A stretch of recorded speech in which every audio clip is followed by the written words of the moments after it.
Hey everybody, you're watching SmallCapSteve live. It is Thursday, March 4th. We got a big show. We got Tom Howard, the cannabis industry lawyer, who's become a bit of a rock star on YouTube, really engaging guy. We spoke with him a little bit off air, and he wants to get into cannabis stocks, so there's nothing that we obviously love talking about more. So if we have time later on, we're going to get into the Canadian microcap and small cap news today, which is obviously really depressing. So buckle up, let's get started.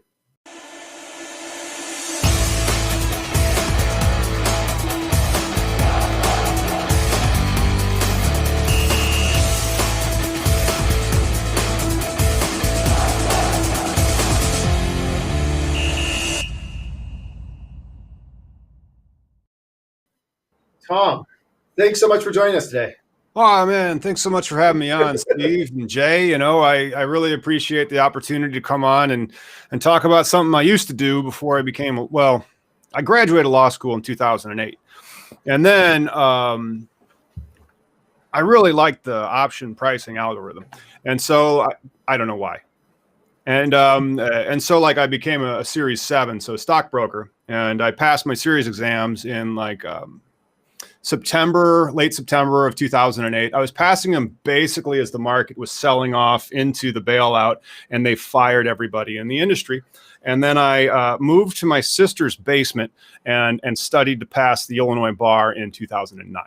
But, you know, I guess I could retake my series exams and try to get back into it.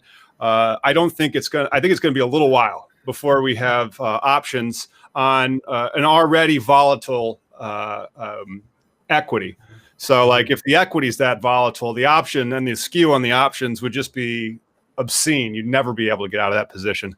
But yeah, thank you for having me on to talk a little bit less about the actual law and the policy and a little bit more about like, all right, this valuation is bogus on this cannabis company, guys. You realize that, right? Yeah, well, we're happy to do that all day. I prepared about 20 questions about legalization and path, but we always take up every chance we can to talk about cannabis stocks. So getting into your background, then you're now a cannabis industry lawyer. Former stockbroker, you must be seeing all of this, you know, effectively financial engineering that's going on. And it's socialism. It's absolute complete socialism. And every one of the publicly traded stocks that is in cannabis, at least in America that I know, are preying on socialism because they're all operating in what they call limited market states, which is essentially a Russian oligopoly. And so that guy in Russia owns oil. That guy in Russia owns, you know, minerals. That guy in Russia owns fish, let's say. And it's no different than what's going on in the limited market states for these publicly traded cannabis, you know, billion-dollar valuations. And so if they actually had to compete and they had like a free, fair market like we're kind of known for in America, they'd be screwed. Mm-hmm. So do you think that if you were to bet on certain operators right now, you'd be better off betting on the top guys in Colorado or Oregon or Washington, California that are those most competitive states? Well, perhaps in the long run, but I think kind of like how Jay-Z was, you know, SPAC, the parent company, they kind of see it right. You know, if you look at the more established states, you see a whole bunch. I shouldn't swear on your air. It's hard enough. It's fine with us. We usually don't out of respect to the guests, but if you want to swear, go ahead. Well, running because we run Cannabis Legalization News. It's a YouTube channel about cannabis news and policy and whatnot. And so we kind of understand that you're going up against regulators and you don't need anything else like impeding you. So, you know, sometimes I also like to not swear just to like not grip that algorithm. As well. But if you look at the established markets, you see white labeling everywhere. And you also see processing and you see bifurcations, and maybe it's more than just that. Somebody can just be a grower. And that grower might then have a contract. What do they call them? Master Cultivation Services Agreement. So like an MCSA. And you see a lot of those types of things. You don't see Golgothan, huge 100 bazillion square foot, you know, we're going to make all the cannabis And then I guess this is like where you get overconfident. arrogance to a certain extent, like where you'll see with some of the operators that are currently operating in states like Illinois or Ohio or Arkansas or soon to be Georgia, Florida, to a certain extent, Massachusetts, New York, Pennsylvania, places where there's really not a free market. There you see like the standard medical marijuana model was top down vertical. So like you're not getting into Florida without $60 million. You're not getting into New Jersey without $60 million. Or like actually GTI's ATC application that won was a $40 million allocation. 40 million. I got that in the couch. Yeah, right. So, but then on the West Coast, you see a lot more of the people that can actually get in and operate because they might only be growing 25 plants outdoor, It really makes for an interesting sort of investment or bet. And I often see these things where someone will bring me a pitch deck, maybe not cannabis related, but I look at the management team and they're all former, traders or brokers or fund managers. And I don't see a fucking operator on the deck. It's just so the plan is for you guys to extract all the value and then bring in the operator. Yeah, but that's the thing. Like really, so the experience and the knowledge and the management is all in the trading. It's nothing in the value add whatsoever. It's all in the flip. That's not how you manage. That's not Steve Jobs didn't go like, I know who to put on this board. I'm going to get every trader I can. And we're just going to put that all on the Apple board. We'll be just fine. No, I mean, but that goes on in this industry. And so the other thing is like with medical, not only is it super inflated, then it's got a science wrapper to it. And so like you need to have a vertical operator of $40 million with doctors and scientists and stuff, because I mean, it is like the reason why all use is medical use is because we have an endocannabinoid system. Please tell people we have an endocannabinoid system. I'm sick of people not understanding this. And so that's why, these things kind of just spiral out of control. But the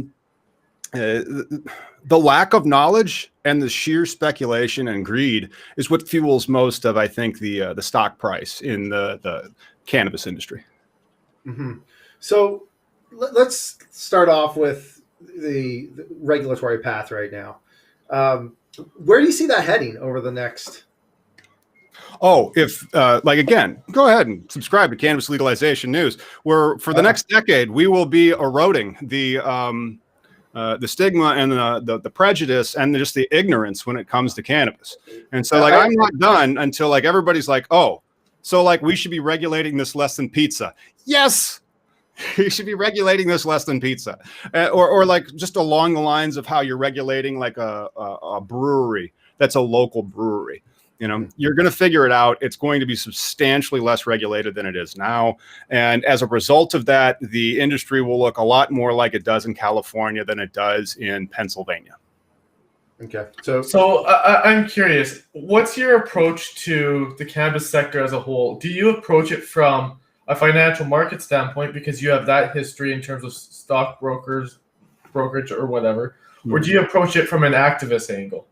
I kind of approach it more from a tulips in the 17th century in Amsterdam angle, where it's like, this is a bubble, this is speculation run wild, and they can't even list yet. And so I approach it from that angle where I might not agree that stock should be trading at that valuation. I'm not saying it's not going to triple. Mm-hmm. And so I kind of approach it at that angle. And then I try to approach it from like an investment angle, because the point of investing is to not lose money and also to be able to find people that are actually operators that are creating value, that are building a brand and market share. And like you see the growth numbers, you're looking for like your Amazons and your Facebooks and your Googles that are like showing growth every year of revenue and also of, a return on equity, as opposed to just diluting their shares. It's a negative return on equity. And the only reason the stock might double is because the float on it is 95% the people that are day trading. And so it just might get in a pop. And then somebody might say that's a technical chart for a breakout. And then the stuff will fuel in on itself and people will just keep buying. And eventually it'll go way down. Mm-hmm. So Yeah. here, let's pull up on Y charts here. Let's pull up some of the metrics that you could use to look at these things. So these are the U.S. operators. So to be clear, they don't have access to Robinhood. They don't have access to NASDAQ, NYSE, which brings in a lot of that heavy trading. But we can kind of see, um, on a revenue standpoint, this is TrueLeaf, Cresco, CURA.c, Air Strategies, Green Thumb. Lots of revenue. We got most of these are doing over $500 million. No, again, but let's comment on that revenue number now. Okay. These are operators in limited market states where they face no competition. Moving on. Yeah. Okay. And from an EBITDA standpoint, your commentary still applies. We got some companies that are producing, relatively real EBITDA. Balance sheets, we're seeing some cash balances. A bunch of them raised a ton of money right after Biden got elected. So this is all, you'd have to look at the subsequent event sections of the financials. And then what took me years as an investor to figure out is that the income statement for a publicly traded company, especially in small cap, is bullshit. I go straight to the cash flow statement. And when we were talking in off air, and you said that you mentioned the statement of cash flows, it was very refreshing because very few people even mention the cash flow statement. And you look at it, and you know what? A few of these companies this financing operations, we could see TrueLeaf generates some cash flow from operations, and Green Thumb, and the rest of them are near break even. Now, the one thing that I'd say about this, just me doing my analysis on the air. You're the guest, but for us as Canadians, perhaps we're getting tricked a little bit because we came from a world where nobody in Canada made any money. Nobody made any money. It was a total disaster. And then we see some of these U.S. operators, and look, it might be temporary because they're in limited license states, but it's a heck of a lot more exciting than watching Canopy and Aurora lose sometimes upwards of $1 billion in a quarter. Yeah. Well, I'm not disputing that. I'm not saying that it doesn't look, the sizzle of the steak isn't there. The sizzle of the steak's there. And so that's one of the reasons why you're going to get these types of bananas things where, Cresco and TrueLeaf and GTI, their prices will triple. And then they might go right back.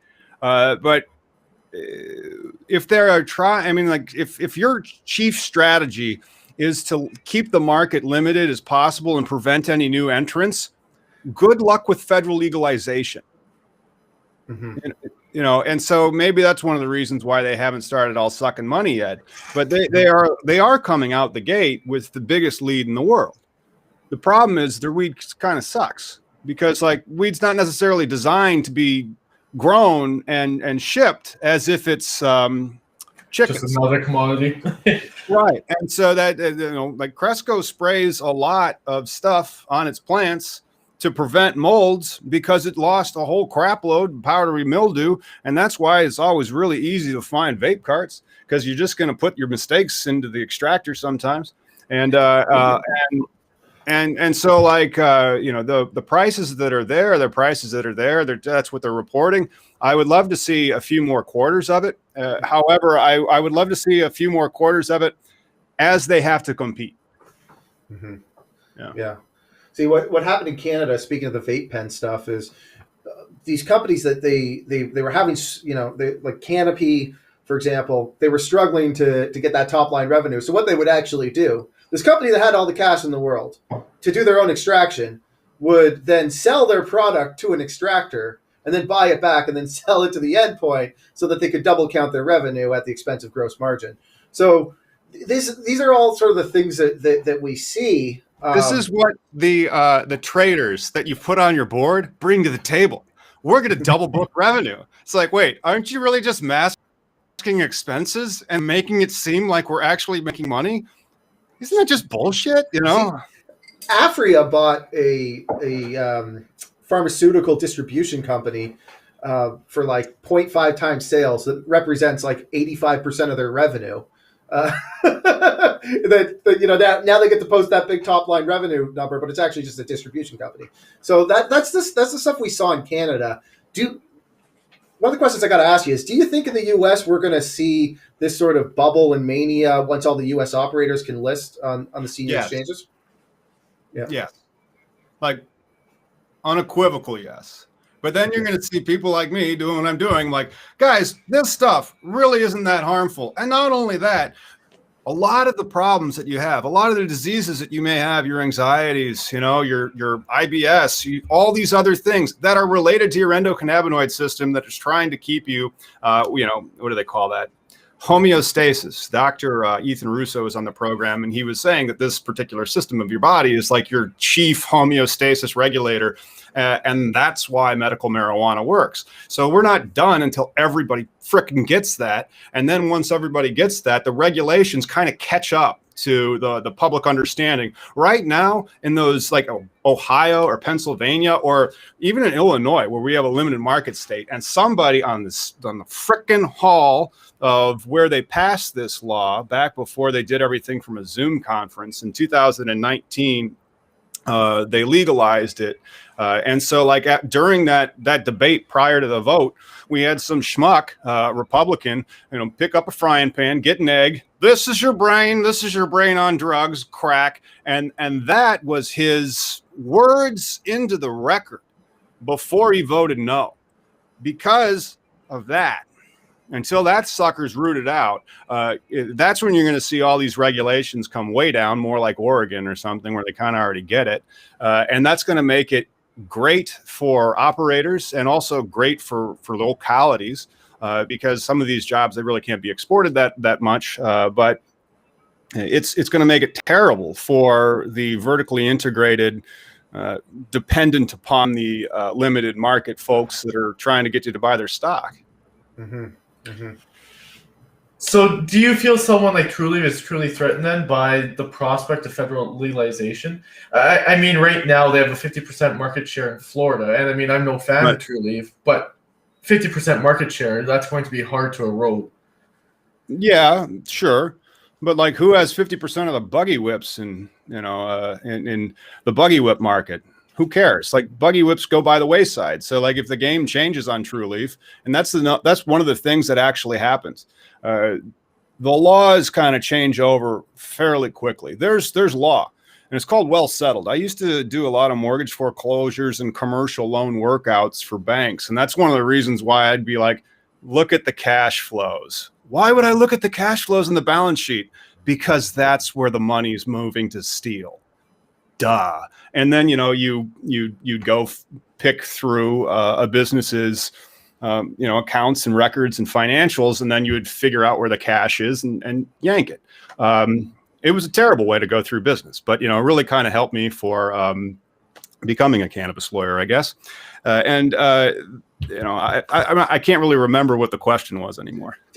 Here's a question I got for you that I think about every now and then, and I'm usually told I'm an idiot for having this thought. But so cannabis investors right now, they think that it's going to be these vertical licenses and, you know, limited license states where there's going to be cannabis stores. Do you think that there's any risk that the 7-Elevens of the world are able to carry cannabis products? And when I say risk, I'm talking about for investors who in these MSOs. No, I think for the investors in the MSOs, that's kind of what you want. You know, you're all vying. The point of the MSOs is somebody's going to become Budweiser, somebody's become Miller, and somebody's going to become Coors. That's it. Mm-hmm. And so it's going to be hot M&A, stupid valuations, piles of money changing hands, everybody slapping one another on the back until there's only like 3 people left. Mm-hmm. And retail investors left holding a whole bunch of bags. Oh, come on. You don't want to be you're telling me Budweiser's not a good stock? Look at its dividend. You know, it's just going like this. But hey, during a pandemic, it'll go up. Mm-hmm. Yeah.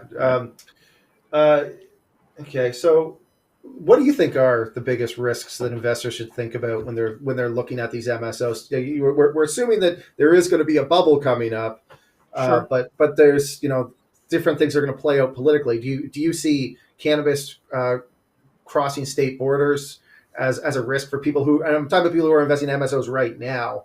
No, I think the MSO story, you still have a lot of upside. Like it's going to take decades, at least a decade for all this to play out.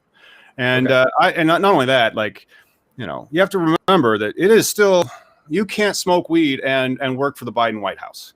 And now they're starting to walk back what they actually are going to do for legalization. They might put together some type of banking reform and then drop it to Schedule 3 so that IRC 280E doesn't apply anymore, and then they become substantially more profitable. So that could cause like another tripling in stocks.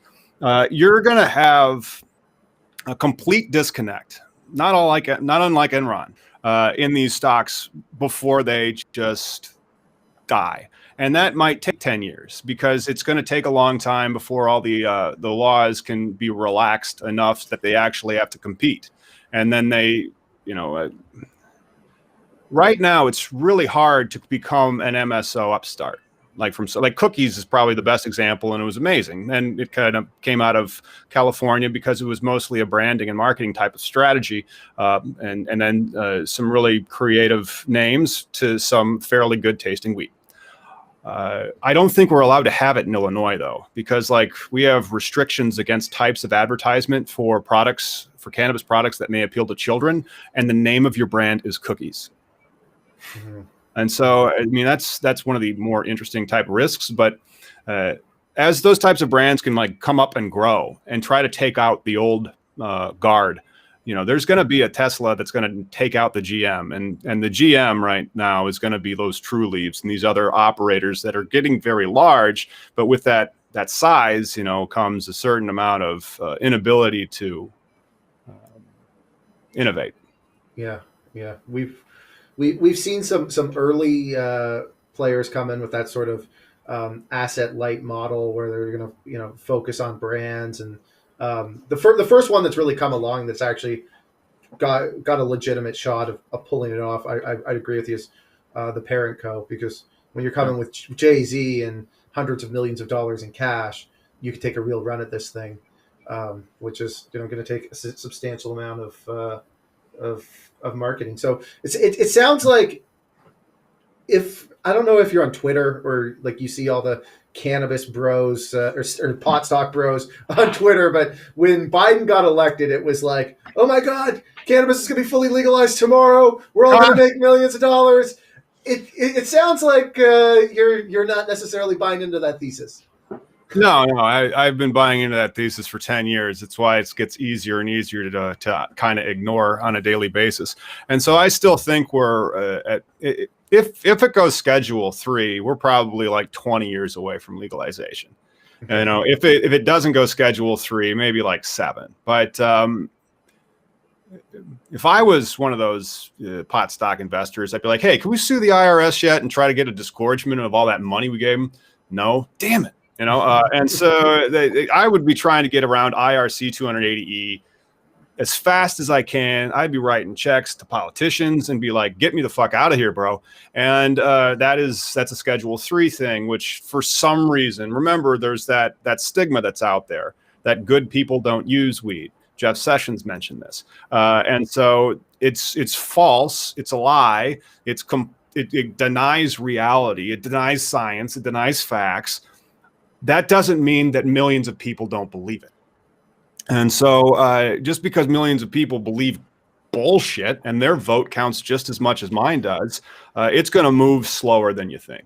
And but that's fine, because if you're an MSO, you kind of want it to move slower than you think. You just want it to be more profitable than it currently is. And so think about all those balance sheet numbers without 280E. They might be pretty good. Suddenly you're not getting totally hosed on all these taxes. You'd probably see a lot more positives as opposed to TruLeaf, which again has got 50% of Florida locked down, which is unfair. Never would have happened if it was actually, or it probably would have. Like Walmart came out of Arkansas and was able to take out other operators all throughout the United States because of their ability to do it better. I just think that is kind of off limits right now because of the limited market aspect of the cannabis industry, which I think sucks. I think it's too much Russian oligopoly and not enough American entrepreneurial capitalism. How familiar are you with TruLeaf? Do you have any sense of why they have? We've wondered this. Like, why is TruLeaf so dominant in Florida? They got Bobby Tuna hustling for him, his black tuna stuff, and then also he does the silver tour. And so Bobby Tuna is probably one of the reasons. If I was going to go buy some True Leaf flower, I would probably buy his. Like, he's got a model from the Square Grouper days back in the 70s where he was popped and then he was gone for 30 years. So I hope they're paying him more. Hey, True Leaf, pay Bobby Tuna another $1 million. Please. God. We'll send that over to Kim. Yeah. But yeah, so like he's the real deal, and he served 30 years, and he had Santa Rosa gold that came out of Colombia in the 70s, and he would use some planes and whatnot and fly it into Florida, and sometimes you'd fly it and you'd drop it along the coast, and it would float in big square packages of packed Colombian gold weed, and they called it Square Grouper. And so now he's got his black tuna gang stuff, kind of like what he used to call it back in his smuggling days. But he's almost 80 years old. And so like he's going to the villages, he's going to retirement communities, he's advocating for its usage which is one of the largest groups in Florida. And then also he's got his own brand of that particular flower, which means something to the people in the industry because of its heritage. So that may explain it, but they also just might be really, really good at the soft skills and, knowing the right people, going to the right fundraisers, writing the right checks. That's an interesting way to, in a very limited state, where you have to get blessings of numerous governmental agencies and levels, or at least their acquiescence. The interplay between fundraising for raising money to like expand operations versus fundraising for, I went to this $10,000 a plate dinner because I wanted to see Bob. Yeah. So something, that here in Canada, a lot of people I know, when they talk about Americans, they talk about them like they're all like this, like they're all like, they all have the same thoughts. They all come from similar culture. And I know from going down to the States, it's very different. Illinois is very different than Florida, which is very different than, Michigan, etc. So in your world, what was it like when you first got into cannabis? Was everybody around you sort of pro cannabis? Nope. Were they saying you're going to law school, you're going to get into cannabis? What was the reaction of your family and friends? It was that one. It was shut the fuck up. And so I wrote this book in 2010. Okay. And then I republished it under this. And so this one you used to be able to buy on Amazon, and I got an ISBN number for it. This one was just pure art house because I used to write books in law school and whatnot. And so I researched the constitutionality of it and why it's complete garbage and all that other stuff. But that's how I met my co-host Miggy on Cannabis Legalization News. Don't forget to check that out on YouTube. And so the weed blog reviewed it, and they kind of liked it. I'm like, oh, that's cool. And so I had a Facebook page at that time. And then Miggy started making some pretty dank weed memes and said, hey, I'm not allowed to promote this book anymore because I had to become a bank lawyer to pay off my crippling, huge 6-figure student loan debt. So why don't you share some dank memes with the people on Facebook? And so that blew that page up. It's facebook.com/free THC, FREE-THC. You can go like that. You can't find it. It's shadow banned, but it's at free THC. If you want to post something on Facebook, that'll tag it. It's called Marijuana Prohibition's Unconstitutional. And it still is. And it was 10 years ago, and it's just even more so now. But again, because of that stigma, and prejudices take a long time to change if they ever do. We are still having the same stupid arguments that past us's had 50, 80, 90 years ago. Do you think we're ever going to get over the abortion discussion? No. Until we're completely digital, where it's abortion. No, we just just got rid of all the cash. That was it. We just cleared the cash, but we aren't going to be a completely digital existence for another 150 years or so. But even then, I'm sure we'll still be like arguing over abortion. Mm-hmm. I hope that we're not still arguing over if like weed is bad for you. Hopefully we've turned that corner. But when you have prejudice and stigma and right and wrong and good and bad, that stuff takes forever. So who do you think's holding, like, do you think that there are lobbying efforts from big alcohol and big tobacco holding it down? Do you think they're lobbying for it? Why do you think it is that this just can't get pushed forward?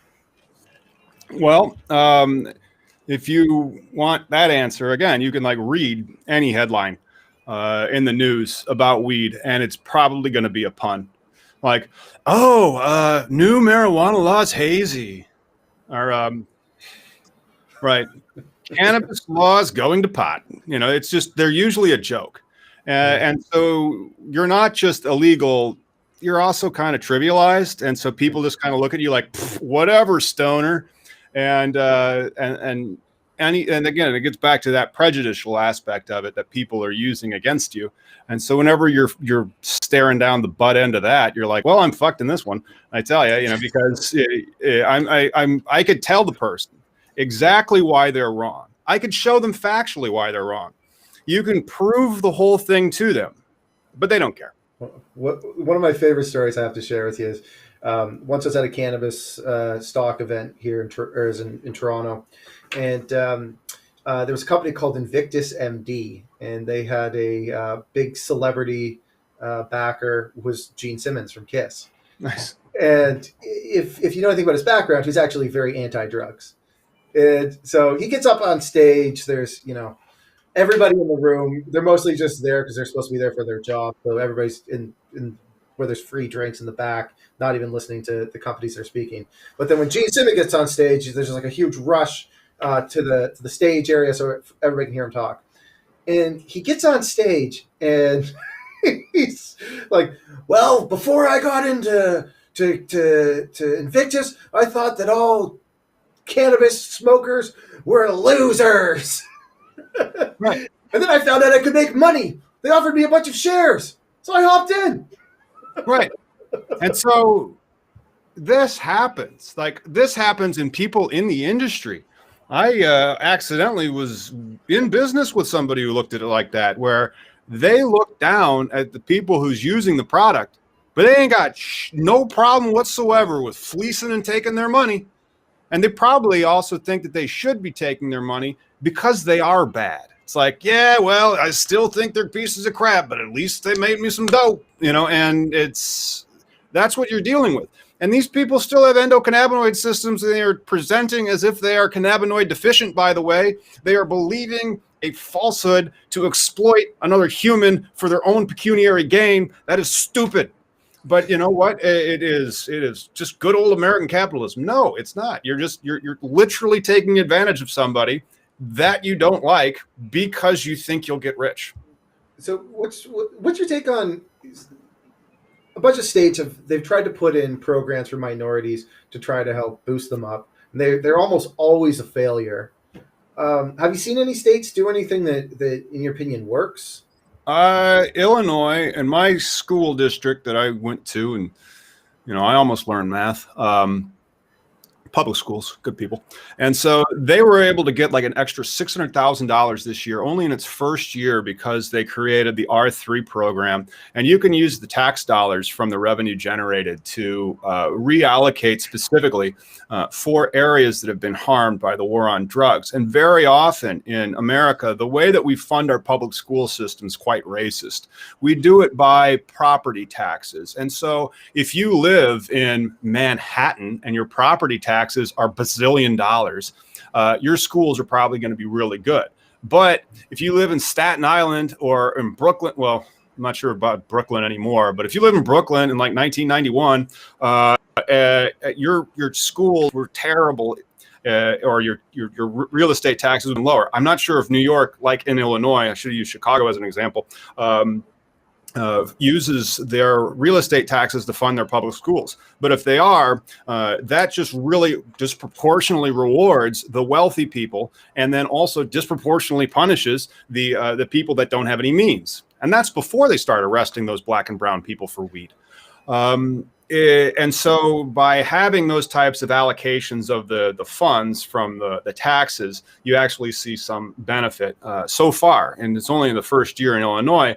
However, you see a complete gamification at the application route. And so a gamification of trying to use the social equity or the Detroit legacy or the the residency requirements or other certain requirements that are conditions of the license to try to make sure that the industry is not 92%, not 92, like 98% white men. Then it just gets a little bit more hairy and convoluted because you have sophisticated money with sophisticated rules figuring out how they can take one person who checks certain boxes and use them for their own, for obtaining that license. And it gets really hard. And so then it gets really hard to say like, oh, well, we're supposed to use specific quotas. Well, not really, because that is, and they do, like, what's a social equity applicant? A social equity applicant is particularly this. All right. So like you're saying that everybody who's not that will not be treated equally under this law. So like you're going to get preferential treatment under this law, despite the 14th Amendment, if you are this, this, or this. And they'll say, well, the point of this law isn't supposed to be discriminatory. It's supposed to be rehabilitatory to fix the discriminatory. And so like now we're talking about how the way we're going to undo discrimination is with more sophisticated discrimination. And it doesn't necessarily work, and it may not necessarily be constitutional. So it does create a lot of legal challenges. One, for example, is not necessarily with the social equity aspect of it, but in Illinois, they create all these points. And so if you're a social equity applicant, you get so many points. If you're a veteran, you get so many points. But the competition for the license was so fierce that you had to be a veteran, that you had to be a social equity applicant. Otherwise, you weren't going to even be in the contention of getting the license or the award itself. So these are sometimes called like special purposes or special privileges laws, and they're routinely discarded as violating the 14th Amendment and the due process, and then also the equal protection. And so you see the ability for litigation risk into the future. And the way that I would try to like address and then avoid those types of things are saying, all right, well, why don't you make the regulation say the industry needs to reflect the population in which it serves?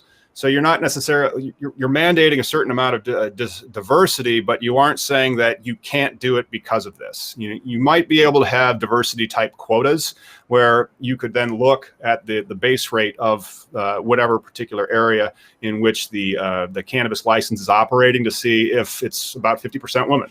Let's say that area is 70% white, so your employees about 70% white. It's about 8% veteran, so like 1 out of 12 employees is a veteran. Those types of standards where you're not necessarily trying to discriminate against people as much as you're trying to ensure that the diversity is where the community is. That I think is probably going to be the one that is going to be least offensive to the equal protection and like the due process clauses of the 14th Amendment. But that's one of the tricks, and that's one of the real hard aspects of the social equity. When you actually look at like the actual application and the licensing process, the government's really not allowed to preference people. It's got to be that equal opportunity as opposed to we're only looking for this guy. However, the tax dollar doesn't have to do that. That tax dollar, you can have the disproportionately impacted area and say like all these monies go there. That doesn't have anything necessarily to do with a public privilege, like for example, dispensing or cultivating cannabis. Mm-hmm. And of course, one of the biggest challenges for most minorities is capital, right? Capital.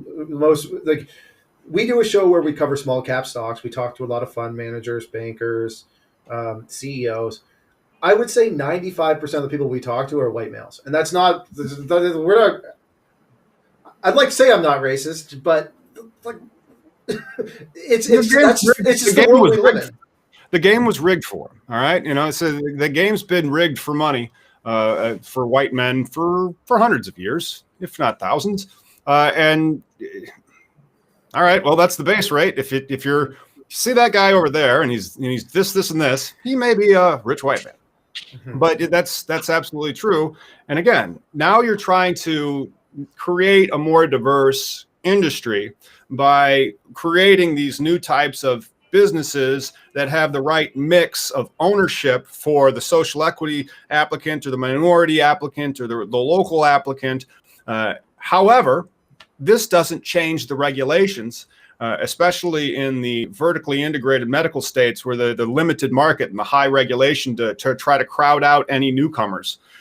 Good luck trying to compete with these regulations. It takes $10 million to start. Ha ha. And then how do you get that goal then? How do you have, if let's say it's your state's 15% black, how do you have 15% African American ownership of the industry in that particular state if it costs that much to get into it, you know? It almost kind of makes it an elitist thing, really, because most white people don't have the background or access to that kind of capital to get involved, quite frankly. Now, statistically, those who do generally, they're going to be of white males, but it certainly presents some issues, and I suppose that's sort of the most fair and equitable way to do it is probably a rollout like Colorado or Oregon. Would that be a fair statement? How are Colorado and Oregon doing it? Just in the sense that it's been a lot more free, right? Like there's it's more capitalistic in nature. Yeah, I think the one thing that goes unmentioned across the whole thing is how all these companies, which are ran by people that are bankers, all they've done in their career is banking in one form or another, and now they moved into cannabis. And all of them are pushing this whole social equity program. And I understand that social equity is a big thing in terms of the cannabis market. However, no one ever seems to ask, well, you never cared about social equity and anything else you did. So this is just a marketing ploy, right? And that gets ignored all the time. I don't think anyone's ever actually called it out. And I'm like, it needs to be said. It's just a marketing ploy. Oh, this happens to banks all the time. Like banks, when they're making those charitable donations, that's really aren't they're probably mandated to do that. Oh, exactly. And yeah. I mean, they view it as a tax write-off. That's why they're really doing it, right? Like, it's something that's always bothered me, just because lately the social equity thing's been so big. It's like, you didn't care last year when you were working in some other industry. Right. Well, it all has to do with they want new licenses. And so the new licenses are coming from the social equity, restorative justice type of movement, where it's not just about legalizing weed. Now it's about criminal justice reform. And because it's about criminal justice reform, that's bringing on these social equity aspects of the new law, because that gains consensus in the legislature where they then can actually have the votes to pass it. Now, this is probably what's going to be going forward, because in the past, all these states that legalized, they did so by ballot initiative. And so when the people say do it, it's different. But then when the legislature has to come together, get enough coalitions to be able to get more than 50% of the votes, that's why you have these social equity laws spreading all over the place. And if the bankers want those new licenses to be banked at their bank, they're going to be like, we're about this. We're about this. Mm-hmm. So Tom, you've been really generous with your time today, and we really appreciate you coming on. How can our audience find out more about? You've got a YouTube channel, which I'd like to plug. I've watched your recent February news episode twice. I was laughing. Good. The line that you had was you were talking about Florida and their 10% or less THC limit. And you're like, that's stupid for the state of Florida, and Florida's pretty stupid. Florida's pretty stupid. I kid Florida. I do. I also like to visit it, but then sometimes I'm like, it's a certain special person that can live in Florida and do stuff that you just be like, I never would have thought that this was a thing. But yeah, thanks. We try to have a lot of fun, and I try to be a little bit entertaining, because at the core of what we're talking about. It's exceedingly like dry, boring, legislative policy. And then also now we have to get into the compliance world, and your application's going to be this thick. And then not only that, you have to, try to compete against real wealthy people that are trying to fit themselves and thread the needle of this limited market aspect, as opposed to like more, how they did it out west, and like Colorado. Like, no, you wanted a license, you showed up, you got a license. And then eventually there was enough licenses where they're like, all right, we need some moratoriums now. And then they would stomp down on it after the fact and maybe start trying to regulate them after the fact.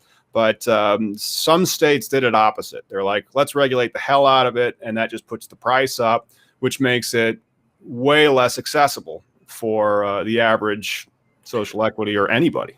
I think the one interesting thing there is all the states that are traditionally blue, seemingly, where people go, oh, they're socialist states, they've gone the most capitalistic method possible for cannabis sales. Whereas the red states, which are supposedly pro-capitalism, you can't have any aspect of communism or socialism or anything. They're all limited license, and they've gone that path, which is just interesting to watch to me. Yeah. If you want to see, because everybody to a certain extent has those, their hypocrisy, and so they're two-faced to a certain extent. And the cannabis exposes that very well. We're like, wow, so you guys are all about freedom and economics and all this, but then unless it's about this stuff, because what? Your preacher said it was bad for you? So yeah, man. Oh, there's one other question I wanted to ask you. Getting back to that Florida thing, what is the strangest regulation you've seen so far out of any of the states? Sorry to put you on the spot here. I figured you may have a good answer for that. Well, I mean, that is one of the things. I'd say the dumbest regulation that I've seen so far is the cloud backup of visual docs that is required by Illinois. And so you have to have these HD cameras all over your stuff in Illinois, whether it's a dispensary or a grow, because that's what the regulations require. And then also you're trying to beat out the other guy who's going to promise to do it. And you have to keep them on site and then also in the cloud for a certain number of days, which will just guarantee that any new entrant into the industry has to pay $1,000 a month to cloud storage fees because of how much video data they're going to have backed up for no real good reason.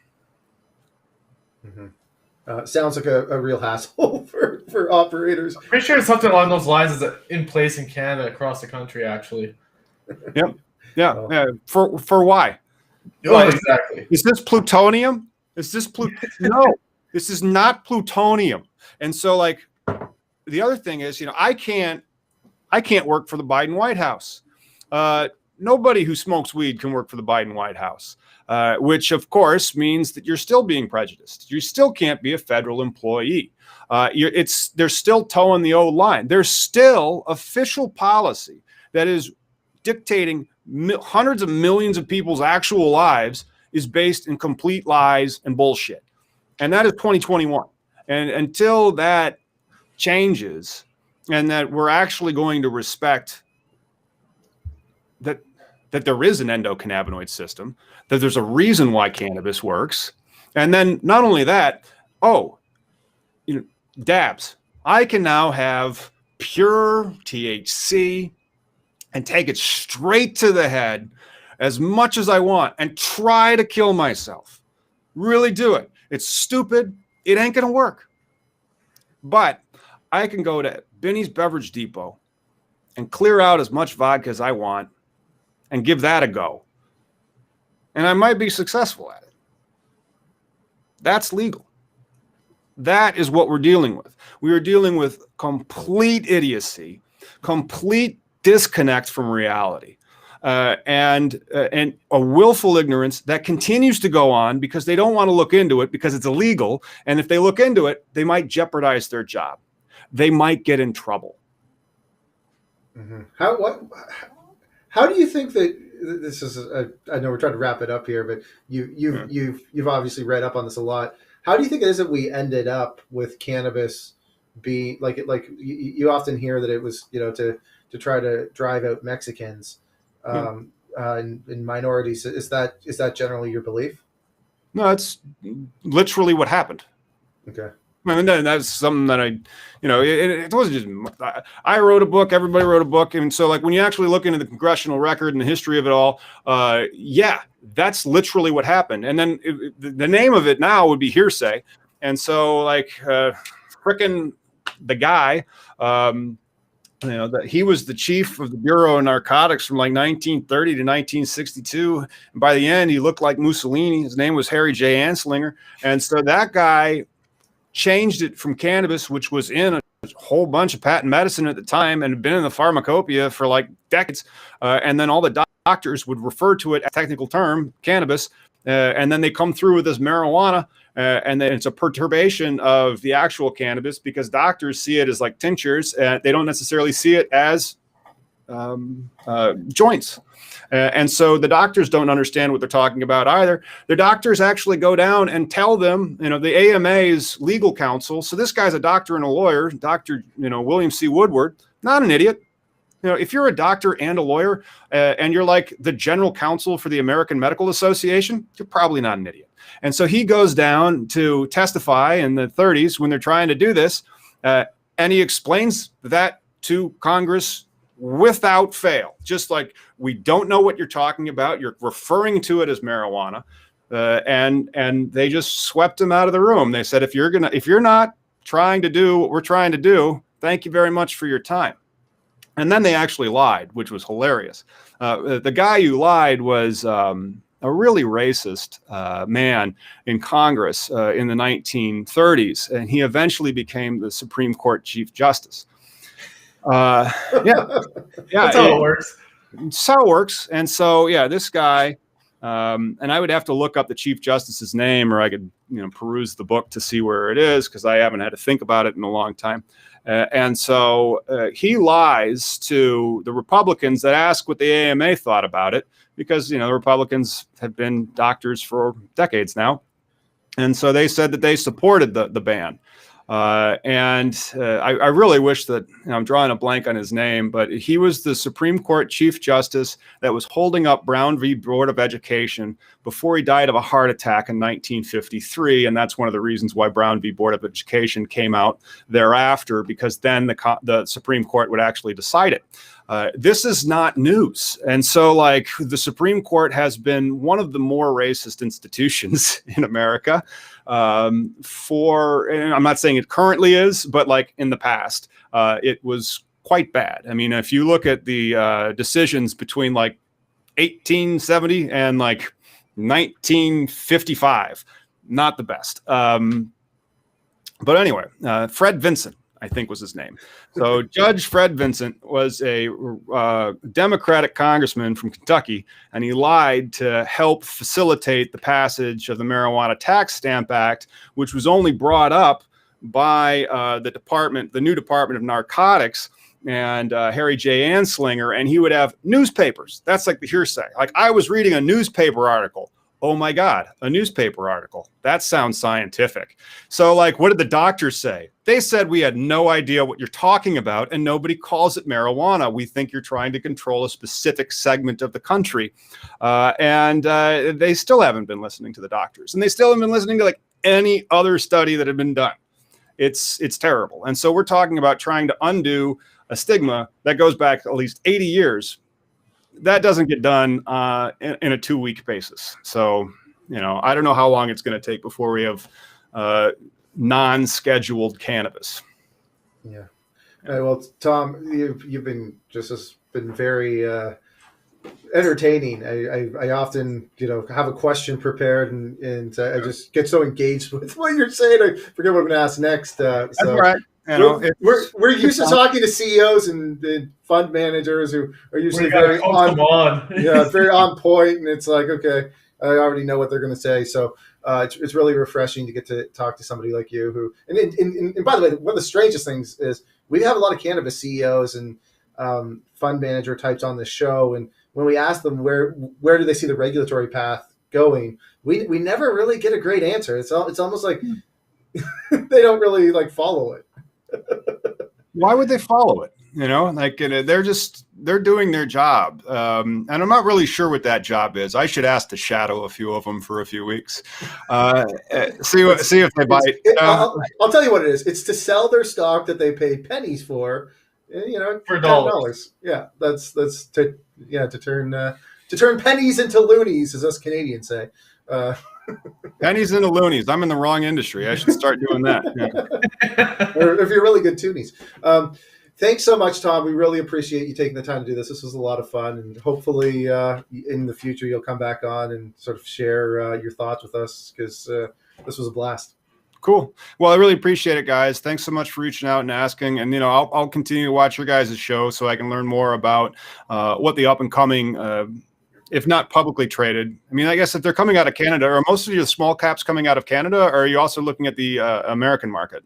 So we have a lot of, we mostly talk about tech these days, but they usually have US and Canadian exposure. But yeah, it's generally the Canadian venture and small cap stocks that we tend to talk about. Cannabis was really fun for us because we had all these mining guys who they suddenly found themselves with no strong mining asset. Cannabis was getting hot, and suddenly they're now advocates for cannabis legalization and writing the rogs and doing a change of business to turn this mining company into a cannabis company that they can go try to follow in Canopy's footsteps. That's exactly how we beat the stigma. You should buy my cannabis company. It comes with free shares for everybody who hates cannabis. And then, once they have those pennies in my shares because they hate cannabis, they'll all be like, "Oh no, it's the shit. This is great, guys. Go to church. Would you like some cannabis shares? Cannabis shares, guys? Anybody?" And so as soon as they have that vested profit interest, I think we might be able to get rid of this stigma. There was a company who tried that in Canada. They were called Believe, and they're now bankrupt. But that's an inside joke for our audience who have followed all the failures of Canadian cannabis.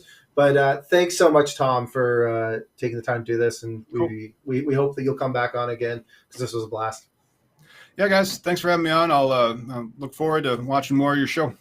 Sure. And for our audience, if you want to follow Tom, go to Cannabis Legalization News on YouTube. Huge following, really engaged audience, and it's a lot of fun if you're looking to follow sort of everything that's going on current events-wise affecting cannabis in the U.S.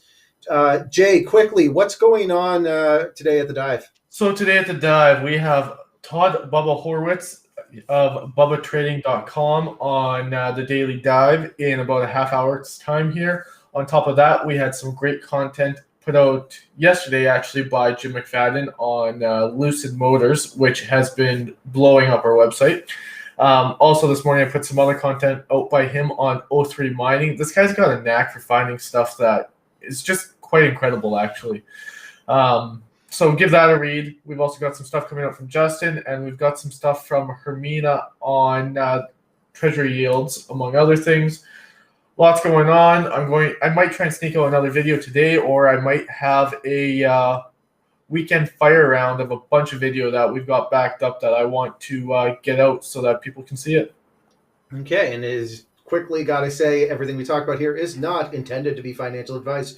It's for informational and educational purposes only. If you're looking for that sort of thing, I suggest you go find somebody who's licensed, not a ding-dong like myself or Jay.